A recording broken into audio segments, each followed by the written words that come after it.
I'm delighted to be joined back on the channel by Jason J. Smart, a political advisor who's lived and worked in Ukraine extensively, but also Moldova, Kyrgyzstan, Kazakhstan, Russia, and Latin America. Due to his work with the democratic opposition to Vladimir Putin, Jason was made persona non grata for life by Russia in 2010. He's also a special correspondent at the Kyiv Post, and we are talking at an extraordinary inflection point. There is a lot to discuss. Before we do, thank you to everyone who supports the work of Jason, of course, but also who supports this channel to help make it happen, especially those who like, subscribe, etc., and share the channel amongst their community. And I'm especially grateful to all those who have helped to fund the various events that we did last year and this year, and our ambitious program to do more events on the ground through Patreon, Buy Me Coffee, and our GoFundMe campaign. With that plug out of the way, Jason, welcome back to the channel. Jonathan, it's always great to see you. I don't even know where to start. I honestly don't even know where to start. Well, let's start with yesterday. We had the largest drone attack, one of, if not the largest drone attack of the war, and we had the highly symbolic Shaheed smashing into a Catholic ensemble of buildings, a UNESCO World Heritage Site. Some people will say this is a sign that Russia is strengthening. Some will say they're weakening. What can we say about this except that their ability and willingness to inflict carnage is only growing? Well, it is only growing. I fully agree with you on that. And the question is why, though? What are they trying to do? What are they trying to achieve? And I've always thought when they do things like attack hospitals, which is, one off, if it was one time, you would say, well, maybe it was a mistake. If it's twice, maybe it was a mistake. But when it's regularly, they're doing things like this, or in this case, attacking the Catholic Cathedral in Lviv, it's hard to imagine that was just a one-off bad luck. It would seem very probable that, in fact, they were intentionally doing this. And it just shows that they're totally indifferent to everything that's going on. They want to show everybody that they don't care, that they know that this is not in any way a military target, that they are willing to attack civilian targets. They're willing to attack things that have no military value whatsoever, but they totally oppose the West. They totally oppose the international system. And this is them showing that, and that they are willing to go to any extreme necessary if it helps them to get closer to victory, that they will not back down, they will not slow down. And that's what we see today, I think, in the attacks that we saw. When we look overall, though, it's part of a larger movement within Russia to move back to a very different period of time in history, a much darker period of time in history, one that I think that Western Europe and the United States are not prepared for, where you're dealing with an enemy who is totally disengaged from the ideas that there's rules of war or international law. They don't believe in this to begin with. You look at just what the Russian spokespeople have said recently about international law, which they talk about very mockingly, that it doesn't really exist anymore. It doesn't really mean anything, and it doesn't have any value in today's world. And the fact that they say that openly is probably a very good indication that they believe that. And so I think that we're moving towards a direction that they are going to be attacking more civilian targets because their objective is very simple. It is to show that they don't care about what we care about, and that they will prosecute the war to its ends, no matter what that means. But what do you think about it?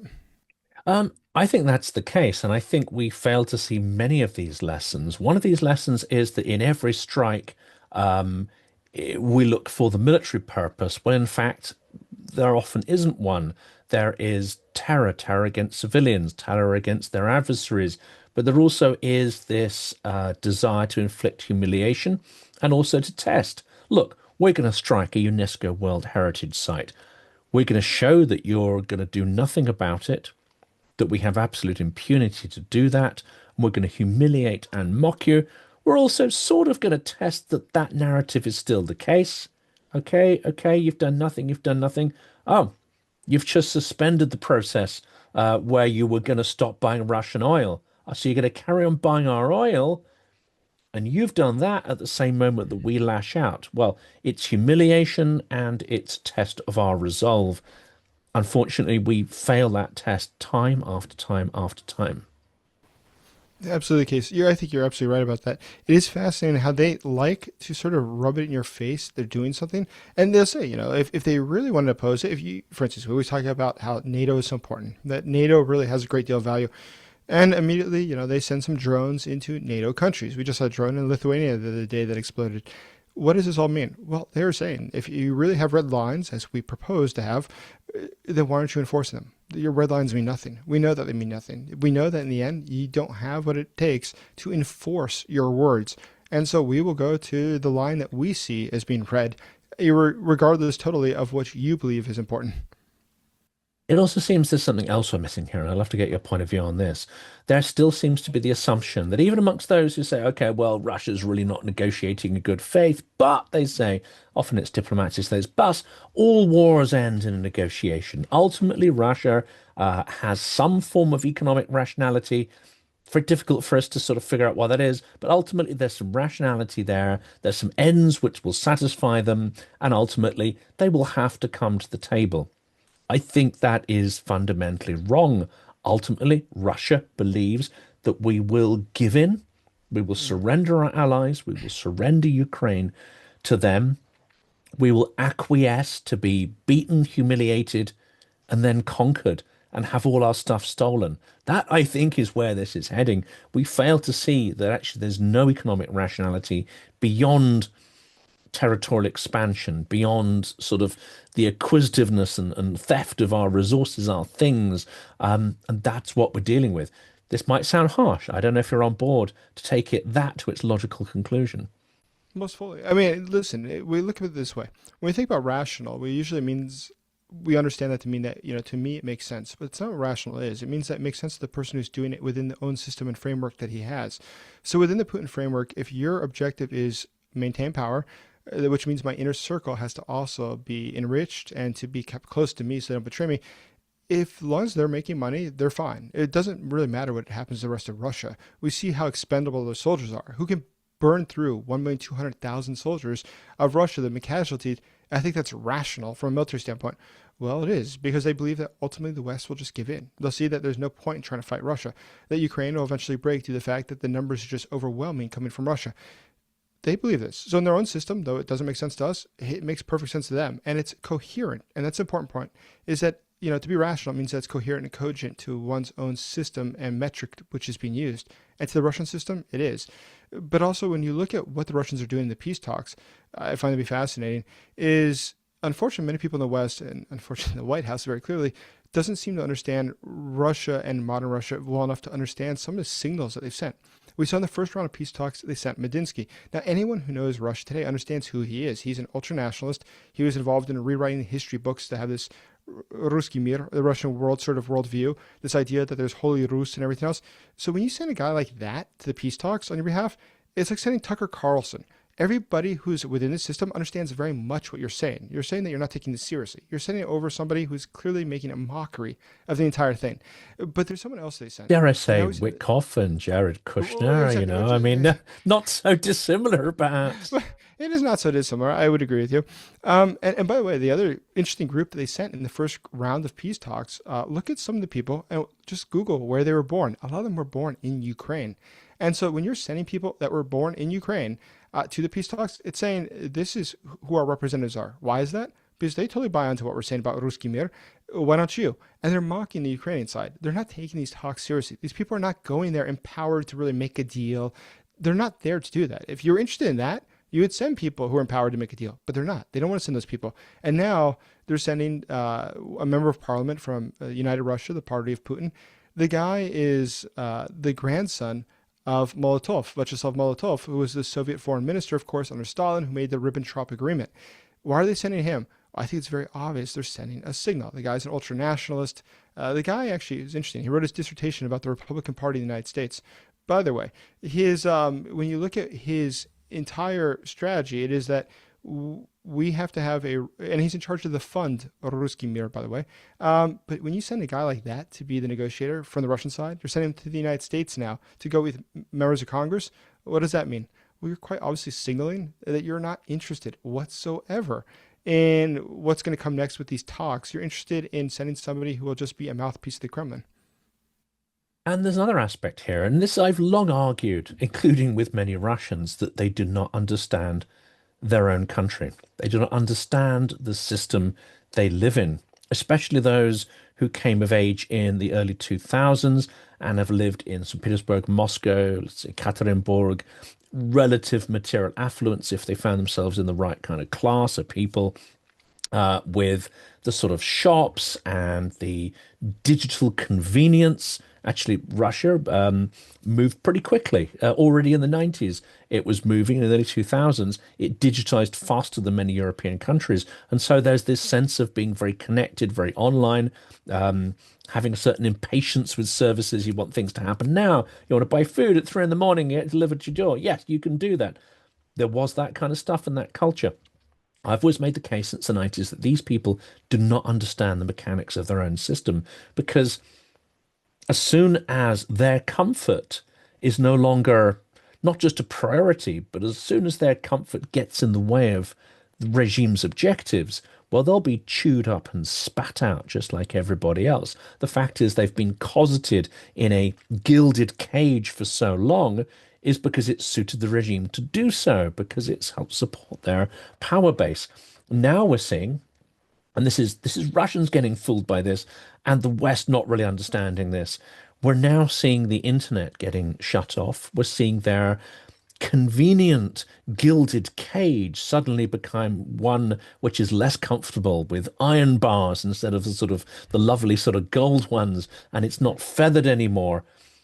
What's happening there? I mean, is this coming as a shock to some urban Russians who had traded their political agency for creature comforts, and now even those are being taken away? Like the Churchill phrase, you were given the choice between war and humiliation. You chose humiliation, you'll have war. Well, they chose to be politically neutered in return for comfort. Well, now they will have neither. Absolutely the case. When we look at the internet being throttled in St. Petersburg and Moscow, or totally turned off in many cases, I think it's indicative of what the future of Russia is. And why I think this is not a one-off. This is not something that's just going to be coming out once in a while, but something that might become semi-permanent or totally permanent, is simply the fact that if you look at the ownership of the companies that are doing this, they're owned by people that are at the very top of the Russian government, specifically the sons of them. So if you look at Patrushev's second son, if you look at the deputy director of the FSB's son, they're all working in the company that has the government contract to specifically turn off the internet. So I would think it's a safe bet to say that someone like Patrushev, somebody such coming from the FSB, they understand where the trajectory is. They understand what's going to happen next. And this is, we could call insider trading, which would be expected in Russia. But that insider trading gives us a great deal of insight as to what's going to happen next. Why are they all getting involved in companies that are involved in this? Because they understand this is the direction that Russia is going, and this is going to be a growth industry. This is a very good place to get involved in. If it was really about, protecting the country from drones, about 76% of the internet that's been turned off in the country has been in areas that have no or minimal drone strikes. The areas that have the highest amounts of drone strikes, only about 20% of them have had their internet touched. So it says a lot about the fact that this has never been about drone strikes. This is much more about controlling the population. And of course, it's controlling parts of the country where the resources come from, where the mobiki and the kontraktniki come from, the soldiers. It's about protecting your resource sources and extractive sources and your distribution. I'm guessing, because that's the regime has always hinged on the wealth it can create and how it can build a certain elite support with that wealth. Absolutely the case. I mean, listen, the history of Russia is very clear that as long as you control the capital, you control Russia. And so when they control Moscow and St. Petersburg, you've sort of nailed it down. I mean, that's the area you really want to make sure that you have total control over. And the fact that those who don't like it will leave, theoretically will leave, I think they're perfectly fine with that. We've seen in the past year there's been a lot of people who have left Russia. When the full-scale invasion began, 24.5% of the people who were in the billionaires list of Russia left the country. After the Prigozhin uprising, another dozen or 15 of them also left the country. The Putin regime didn't really oppose that. They were happy to see them go. I mean, look back at Russian history, like after the revolution, 1917, over 1 million Russians fled the country. And there's a very good reason that they were not opposed to that. It's because they didn't want to have to deal with people who didn't want to get on board. If you were not interested in building this new world of communism, please leave. Just take everything and go, because we're building something new here and we don't want you to try to muck it up for us. Today, we're seeing the same thing. Those who are not interested in being part of this new Putin world uh, they're not being stopped from leaving. Now, they are seizing their assets once they leave in many cases, but we've already seen that 1/8 of the people on the Forbes richest list have had their assets seized or nationalized or somehow taken by the Russian government in the past year or two. So overall, there's definitely a desire to crack down on these people and to create a much more consolidated society that's in line purely with the vision of this new dark world that Putin is creating. And it's classic, isn't it? Because, we've talked a lot about the Russian systema, the vertical of power, where everybody is made complicit with criminality at some level. Um, but typically, if you want to be a player in that system, the scale of criminality that you have to agree to, you have to have your hands either tarred or dipped in blood. Um, Therefore, the regime has something on you. You're not going to resist, but also you skim. This is the Kremlin. This is the systema. You know that you're going to be taking stuff from the system. The system has allowed you to farm a certain part of the economy, a certain part of its human or capital resource. That comes with a cost. And I think the West has still not figured that one out. If you have made your money in Russia, if you have kept your money, that means you've made a bargain with the regime. You might not always be acting as their mouthpiece, but when that call comes and the FSB or the Kremlin calls you and says, we want you to do this, that, and the other in the interests of Russia, well, if you refuse, you'll lose not just your status, but your wealth. It will be taken from you and recycled back into the system. We fail to understand it with people like Abramovich and others. We fail to understand that they are essentially tools of the regime, and if they retain their wealth, they cannot refuse the orders from the security elite. Absolutely the case. I fully agree with you. I mean, when we look at historically how this has worked in Russia, there's a really good article in Time magazine, probably about 8 years ago, and it was an interview with Mikhail Friedman, who of course is one of the wealthiest people in the country, actually born in Lviv Oblast, Ukraine. But either way, he's part of the Russian system. But he was describing how Putin operates, and it really is just like the mafia. He would say that very often they'll have these meetings with the business elites, and in these meetings, Putin never gives direct orders. He never says, I want you to go kill somebody. But he might just simply complain, there's really a problem we've been having. Who will deal with this? How could we possibly take care of this? And if you're in the room, you understand very well what the signal is. That is, go out and resolve this. Or, look at election meddling. We see very often that the Russian government is using private companies that are owned by the oligarchy or they're financed by the oligarchy in order to pay for this stuff. Now, undoubtedly, there's direct collusion with the FSB in this. But at the same time, they simply go and they don't tell the oligarchs, you have to fork this out tomorrow. They just say, those elections are extremely important to Russia's history. What could be done more for that? I really would hope that somebody will make sure that we get a good result in those elections. And a lot of people will understand it's time to go cough up some money. It's time to make sure that we, pay for some more internet ads and some more trolls and bots, because we have to do whatever we can on our side to make sure that we can influence things to be the outcome that Putin would like to see. And throughout Russia as a whole, there's this entire corrupted system that exists, which today is become probably stronger than ever. But it's also one that's sort of interesting because it's being now militarized against people. We see the arrest of people like generals. These generals for years were engaged in the system where corruption was accepted, but it came with a deal. You could take 10% of contracts, but as a result, you're now engaged in something dirty, which means that you can never turn against the state. You'll always be tied to us, but we won't go after you for doing something that was bad. But now a lot of those generals, at least 17 of them so far, actually it's more now, I think it's 19 of them, have been arrested in the last couple of years for things that were acceptable, things that were part of the game that they knew, which is that you can engage in corruption, we won't go after you for it. But today they are going after them. And that shows that the regime today is moving in a very different direction, which is probably going to be, I think, much more tyrannical than it was historically. And that's an interesting question. There's two things I want to go. Let's stick with that and talk about that sort of terror or slide to terror. And then we'll talk about Ilya Remeslo and how this doesn't seem to fit with this. And maybe it does. But let's start with this because it seems that throughout his regime, Putin has been, I would say, and this is going to sound horrible to the victims of it or those who've fought his regime, but he's been incredibly surgical in the way he's dealt with dissent. He's taken out individuals, he's made examples, he's sent signals, but he hasn't done the Stalinist thing, which is just to capriciously take a bunch of people on a whim and have them, shot in a courtyard at night or whatever. by their thousands. And anyone who reads the accounts of the 1930s, especially David Satter, who you're doing that excellent series of videos with, will get the flavor of just how extraordinary capricious that was. And there's nothing that you can do to save yourself. Well, he's reserved that surgical terror and repression for dissenters. So it has quite a rational basis from his framework. For those who traditionally have stolen more than their quota from the system, well, they might have ended up in prison. They might have had to give some of it back. They might have had to do some kind of mea culpa, or they've more or less been shuffled aside to something where they can't make so much money. So he seems to have been extraordinarily tolerant, even with some of the people who've broken the internal rules in the first 2 decades of his rule. Now, however, you're saying here we're seeing something different. It's no longer quite so surgical. Maybe there's still some logic behind it, but the net is broadening, and it seems to be much more. I've called it, requisitioning, like war communism during the Civil War period.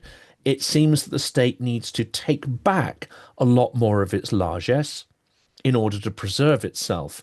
And that manifests in multiple ways, including the military and including in business, which you've just mentioned. Are they being hit equally, or is this a general process of the state needing to recycle resources to keep an elite sort of aligned with it? Well, it's very interesting because they are going after some of the elite right now. I think the question is who do they go after and who do they not go after? So they generally don't go after people who are really, they in fact never go after people who are truly part of the security system at the very top. Those who are truly part of the Putin clan, they don't go after them. They don't go after people who have a strategic value to the regime, who are obviously cooperating with it. They go for those sorts of people who are worth billions of dollars that the regime has decided they don't really offer real value to the state. And so if you let the FSB, for instance, take them over, arrest them, shake them down, take their businesses, what does that allow? Well, it allows, one, most importantly, Vladimir Putin's power base, which is those from this elite from the intelligence services, the Siloviki and others, to make more money. And when they make more money, that keeps them happy because there's always been a deal that Putin will enrich you. And today, the state has very little offer. So now they have to get it from somewhere. And so they're taking it from this elite. And that is a change. Now, going ahead, I think that, yes, there's a very good chance that we're moving towards a larger terror. And I think that terror is going to involve more people from the elites being arrested specifically. There's no indication that I see, at least, that they're going to go for the just rank and file person. Stalin obviously had quotas for every oblast or territory in Russia, and they just had to arbitrarily arrest people and, shoot them. I don't think that's going to happen today because what would be the upside? And once again, we don't see any signs of that. But we do see them going after anybody who does speak up, going after anybody who the regime views to be expendable. And when you go after them, it creates a terror. I mean, within the military, you can be absolutely certain today there's a terror. Everybody's scared. When you're prosecuting generals for corruption that occurred allegedly, back in 2008, 2010, that's a long time ago, which means those cases were actually created, more than a decade and a half ago. They were sitting there canned, waiting to be used. And then the government decided today's the day, it's time to whip them out and use them. And they are going for these generals. But what does that do for the whole system?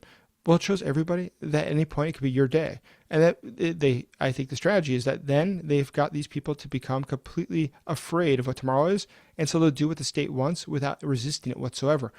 I think we are going to go for a much larger model of that across Russia. With the seizure of businesses, we see that with the fact that they are going after things like the elites that have things like mobile internet. When you don't have that anymore, are they worried about any sort of uprising? No, because I think they want people to leave who are not going to be part of this new system. Yeah, and either you buckle down and suck it up and accept that the privileges you used to delight in are gone or have been passed to somebody else, or you have to make certain compromises. So it sounds like there is still a degree of, this is going to sound horrible, a degree of rationality in this. It's a regime who is looking at resources, not in any kind of, moral or political way that we might, but they're looking at it from a rational point of view. Who can we recycle these resources? We need them. We need people who are not just loyal, but more active, who is likely to not resist or to have resistance when we take their shit and give it to somebody else. It sounds like there's quite a rational process going on, albeit in the context it's bonkers, of course. Then up pops someone called Ilya Remeslo, a regime hack, not somebody known for his eloquence or originality, someone who's known for, Go and destroy the reputation of this dissenter. Off he goes. Go and help us take down Navalny. Off he goes. Someone who simply follows orders, it seems, and in a fairly simplistic, propagandistic fashion. Suddenly he pops up with this extraordinary, I would say, coherent, almost Prigozhin-like 5 points. And he doesn't just target the army or the intermediaries. This is where I think he's gone far beyond Prigozhin. He goes straight for the Tsar. Putin is a war criminal. Putin has destroyed the nation. Putin has destroyed its wealth. He has enriched himself. He's obsessed with luxury. This is an extraordinary statement, an extraordinary structured program of what could be considered, if you're going to draft an arrest warrant, bingo, there, you've got it. I don't Absolutely. believe he just lost his mind and came up with this. What's your take on this? Well, I was just going to say, so what do you think is the analysis of that? Where do you think it's going, and why is it that they arrested him?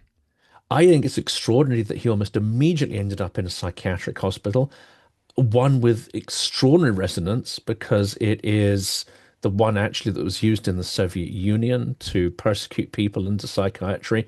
That to me is sending out a signal. And I don't think in this instance it's a regime signal. I think it's going to sound conspiratorial to some people, but you can't watch Russia for more than 30 years and not be conspiratorial. It seems to me that this may be a faction within the elite giving a signal saying we are on the verge of full-blown Soviet terror and a slide back into the darkest era of the past and new dark ages. We're not up for this. Here's a very, very clear alarm call from within the system that don't go there. Don't go any further. And the signal of sending him to that psychiatric or him checking into that psychiatric institution is the signal to say, you are headlong heading towards the darkest days of the Soviet Union. And, at the same time, they're also protecting their guy.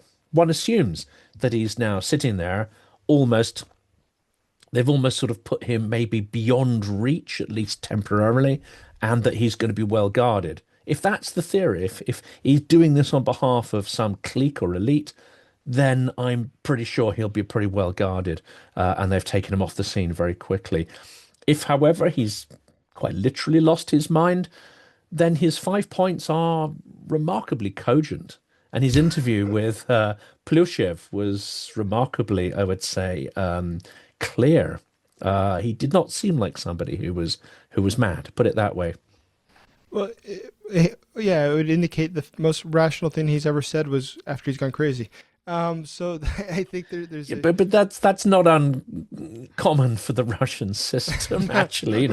People who spoke truth to power under the Soviet Union and the Tsarist era were often labeled as mad and locked away. So that bit's not that bit's quite familiar. this is true. This would not be unique in history. No, in his case, though, I think if we look at recent statements by Bortnikov, who's the head of the intelligence service in Russia, he said something really fascinating.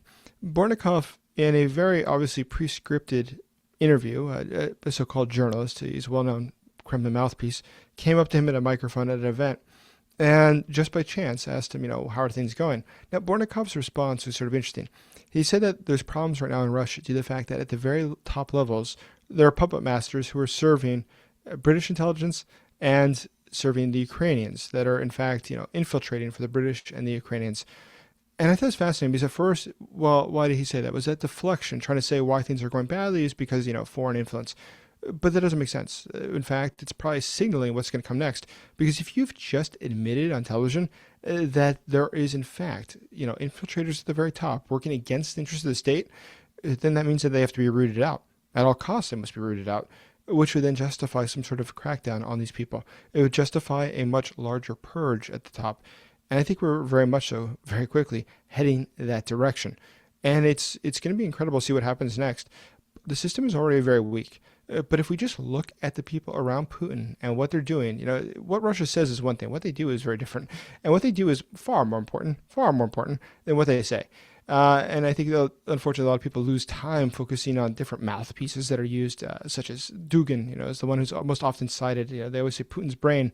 Dugin, as far as I know, has never met Putin. There's no record of them ever meeting, though they both have lived in Moscow for the past quarter of a century.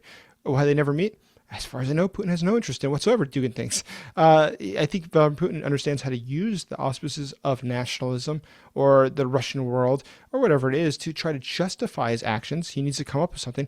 And in this case, they're going to find the justifications necessary to have some sort of crackdown on the people at the top and take their assets, take away their power, and to consume it and then redistribute it to those who are loyal, part of the faction that has now become dominant within Russia. But how do you see it? Yes, I mean, it's ironic that the so-called little propagandist, the Russian American Sasha Meets Russia, has met Dugin and taken a photo. And, she's only been active for what, 6 months or so. And Putin's never apparently met him. Arestovich, as people may know, was pictured with Dugin about a decade ago. So, yeah, all sorts of people have met Dugin, but it's at a certain level. There are a certain functional level of the system, which is a far beyond Putin's level. It seems to me that there may well be a faction who are not on board with the full slide towards autocracy. That may even be a faction within the security architecture itself. More likely, perhaps, than it being from the business community and even from the dissident, where they wouldn't have that influence, or most of them are not in the country, or dare I say it, even alive anymore to be able to do those kind of protests. So this could well be something from within the regime itself. But the logic of where Putin's going, I think, is extraordinary. And I think it's not hyperbole to say that it is heading towards a great purge, great terror direction. It also suggests that things like show trials may come back, as you say, for spurious things such as aiding Ukraine and so on. But that's not, it's not that that would be radical. They've already started putting people in cages long, long ago, including, many Ukrainians who were captured. They put a Greenpeace crew. I mean, the signal to me to wake up and pay attention to Russia again happened in, I think it was 2012, 2013, when the crew of a Greenpeace vessel were put in cages in Moscow in a humiliating fashion and put on trial and called pirates. And I thought, well, hang on a second. This is like, they haven't dared do that with foreigners so far. They've only done that with their own. But now this signals something else. This signals Putinism is now going to be exported, just in the way that Stalin had to really gain control of the system before he even started to think about, communism in more than one country. Well, we've already had, since 2007, we've had export Putinism. Now I think we're going to get Putin-Stalinism taking root, and then the stage between them exporting that and really experimenting internally with that terror at scale, that window is going to be accelerated simply because of Putin's age and, as you say, the extraordinary weakness of the system. Now, I'm not sure he'd have to do any of this if he was going to wind down the war against Ukraine and Europe. But if he's going to accelerate that and he lean into his objectives, not just in Ukraine, but also his objectives to fragment and subjugate Europe, then that's going to require more resource. It's going to require a lot more commitment and really expelling dissent from the system. So I think Putin is going to try to scale up war. And I think in a commensurate terms, he's preparing the ground for what is going to be required resource-wise to do that. That doesn't mean he's going to be full-scale invading Europe. Unfortunately, I think he's learned from Ukraine that this doesn't necessarily go well. And Ukraine is a far stronger adversary than it was back in 2022 or 2014. No, he may well have a mixture of hybrid informational, political, psychological assault on Europe. Even so, that is going to require his populace being fully aligned. They don't have to believe it. They just have to be aligned and carry out his orders. That, unfortunately, I think is the background to what we're seeing.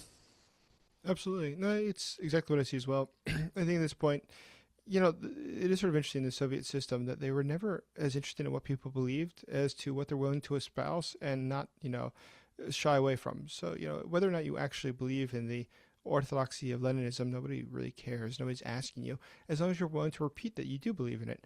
And so within the system itself, I'm sure there are plenty of people they realize who understand that this is all just absolutely insane.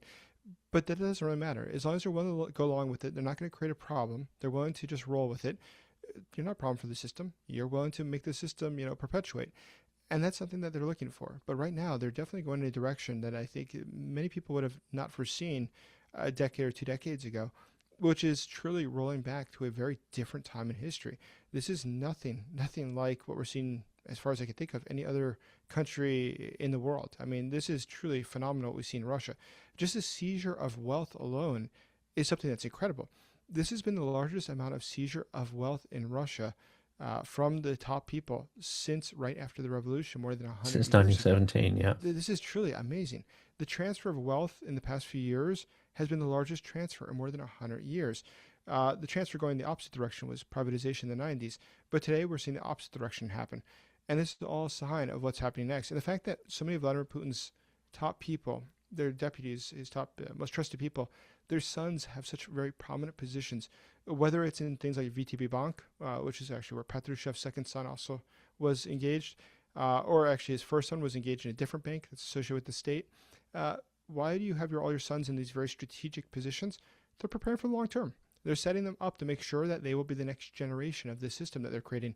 And that's where it does differ quite a bit from the Soviet Union. The Soviet Union did at least try to, obviously, the elites took care of their sons in different ways, but not in the way that we see in Putin's Russia, where it's just so direct, so linear, so very clear that they are making sure that the resources of the state are going to just very few hands and that they are taken care of generationally.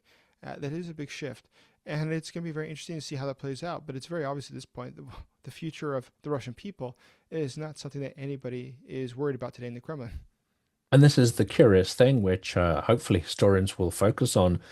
The transition from Yeltsin to Putin was very much carried out as a way of protecting the succession, protecting the family, as they call them, from prosecution and their ill-gotten wealth that Yeltsin managed to accrue. What we're seeing now, I think, and I said this right at the start, is we're seeing a war that directly comes down to succession and inheritance. One is the succession of Putin and the fact that he refuses to accept his mortality and consider any succession whatsoever. That's crisis number one and perpetuating a weak geriatric leadership. The other one is the wider picture, which is it's this crucial point of Russia's first generation of gangster barons from the 90s. They come to a point where either you have democratic inheritance, where their power starts to get diluted through generations and through wealth generation, as has happened in Ukraine, the original tier of oligarchs. They don't lose all their power, but they really start to get diffuse, as it were. Or it can happen like the robber barons in the early 20th century of the US. You turn them towards, other purposes, but you really clip their wings. No, it's succession and inheritance. And they've chosen to grab everything for themselves and to pervert the system and to burn down the world, in fact, to make sure they don't have to give up their power, privilege, control, and wealth.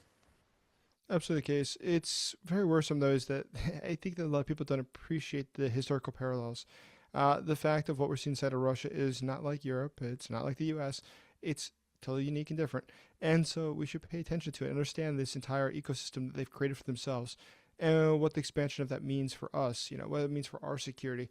And once you understand that, I think that you'll come to the realization that in the case of Ukraine, well, first and foremost, these peace talks are a joke. I mean, they're openly mocking us with who they send to the peace talks. They're clearly making a sign they don't care. They're not taking it seriously. And they're signaling it in a way that's so obvious. I mean, quite clearly, the Ukrainian side understands that when they see who's being sent. They understand that this is, the Russians are joking about a peace talk, but the Americans don't get the joke because they don't have enough of a background or understanding of Russia or who these people are. Who are these names on a list? They don't understand they're very clearly chosen for a reason, and that's to send a signal. Sending Molotov's grandson is a signal. This is something that they're not just came up with on a whim. This is because they're saying that they don't care. They're talking about Molotov. But unfortunately, many people probably don't appreciate the historical parallel to that, or even understand who Molotov was, for that matter. But either way, if you look at what is going on within Russia, it's very clearly a change in the system that exists.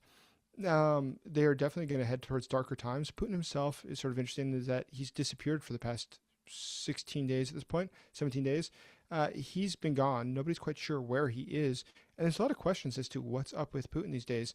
And I think it's a very legitimate question. And listen, I think it is very reasonable to believe that there are significant problems he has with his health. I mean, I don't doubt whatsoever that there are body doubles that are used and things like that, just because you can look at the photos and so clearly it doesn't look like the same guy all the time. For that matter, NTV, the television station in Japan, did a program a couple years ago doing facial recognition software, the sort they use at the airports. So it's good stuff. It's not just, it's not Grok and Twitter, but this is what they use at the airports to scan your face and you can walk through security. They scanned Putin and they said it's not the same guy in all these different events. They scanned his voice. Voice is even harder to replicate. And they said, it's not the same guy at different events. Voice, what's interesting about that is around New Year's, I got really interested to see, how often Putin, the real Putin, is appearing at events. And listen, I'm obviously not scientific by any means, but I was just curious. I'm curious what Putin sounds like at different events. Whenever Putin is in a dangerous area, and this is after hours of researching, whenever he's in a dangerous or he'd perceive to be dangerous area, such as Crimea, such as some of the occupied territories, or even southern Russia, or in Dagestan, you'll find they put out probably an hour and a half of tape of him there. What you'll realize is two things. One, it's usually the back of his head, not his face. But secondly, for instance, he'll be driving a car and he'll be shot from the back seat. So you can sort of tell it looks like Putin, but that's all you can see. But the second thing, he doesn't talk. He might just say, Harasho, Harasho, ladna. That's about it, good, okay, is all he'll say. But that's about it. And he'll come speak to a group of people and all you'll hear him say is, good evening. And then you hear nothing else but his applause and that's it. It's not enough of a sample, though, to really be able to test the audio. I don't think that's by chance because, Putin, it will always be the focus. So whatever he says will be the top story. So why aren't they releasing what he said to the people? Well, there's probably a reason for that. So I think overall, Putin is off the scene a lot more than people appreciate. He himself is a very paranoid individual. So it could be due to that purpose. It's due to the fact that he's scared of, being killed. But we also know that he's a little bit obsessed, and he actually talked with Xi about this 6 months ago.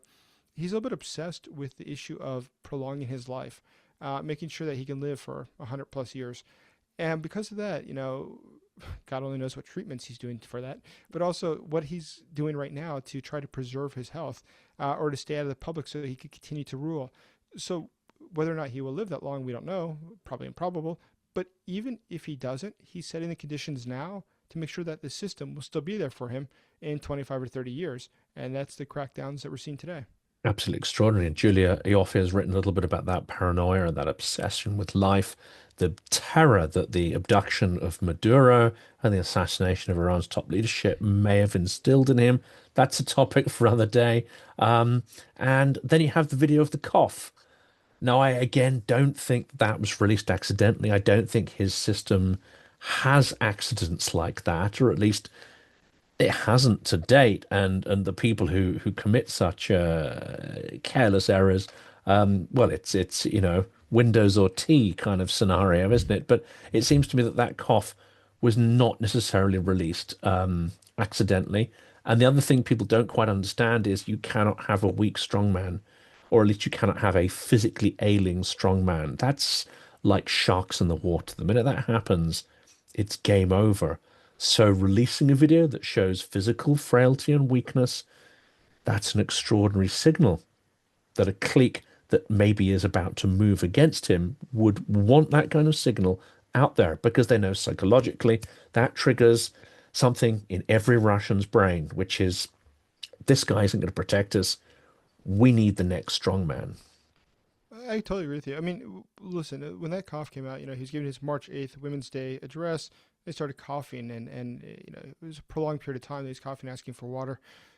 But then within a few days of that, there was another leak. Yedinaya Rossiya, his party, United Russia, that preparing for the 2026 parliamentary elections, that they were searching for more of compromising material about people who are going to become deputies in the parliament.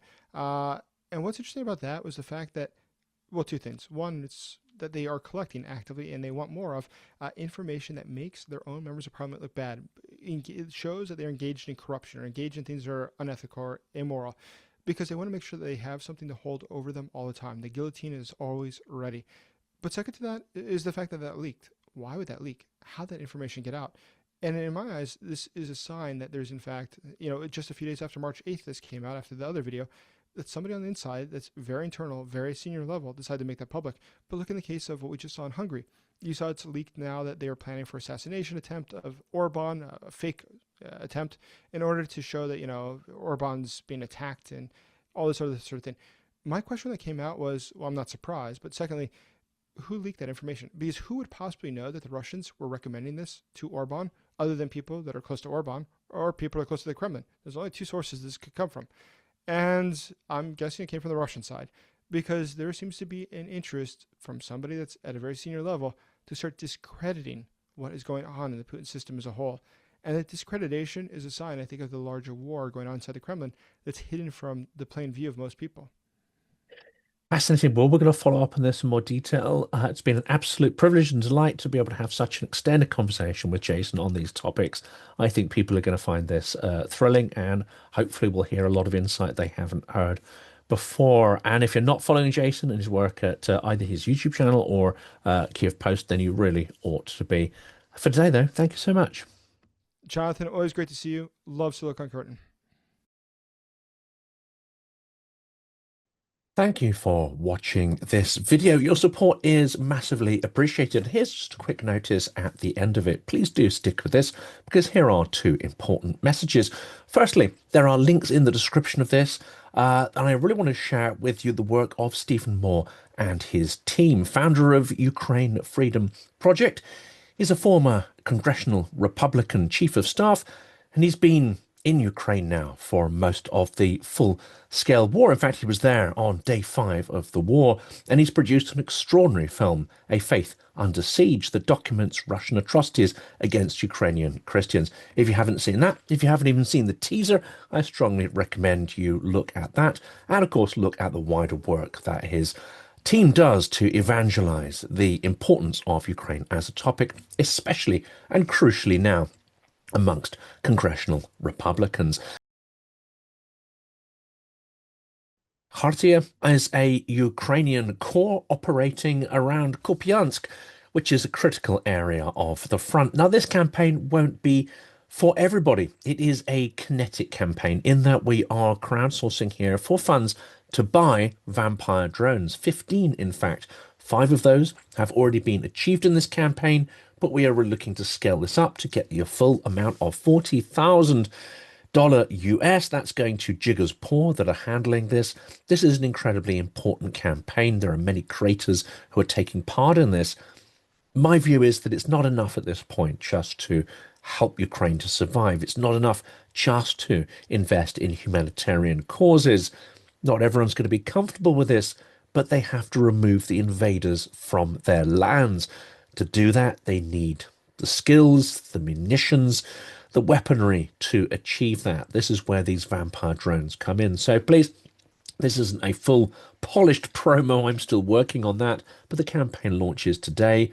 Please do check it out and, of course, help in any way that you can.